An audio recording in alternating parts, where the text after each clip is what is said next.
For everything van life, stay awesome van life.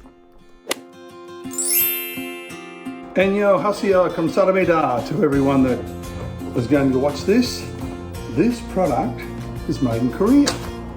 Can't see what it is, can you?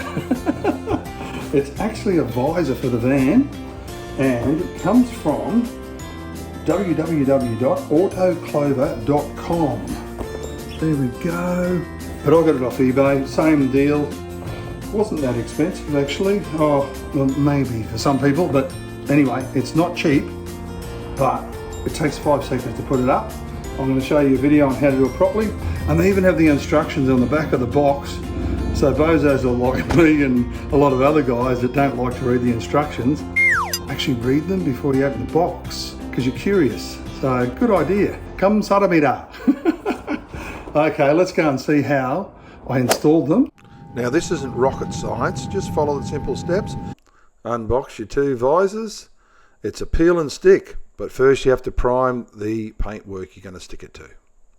Make sure you wash your hands and have a dry install just to check if everything's kosher. Okay, clean the area thoroughly and prime it with a little sachet. Peel the sticker and plate. Just be careful, just line it up, put it on one end, just the tip of one end, and then touch the other end, check it, and then push down like I am with my fingertips right here. Now you can have your window down when it's raining, and you've got a sporty looking van.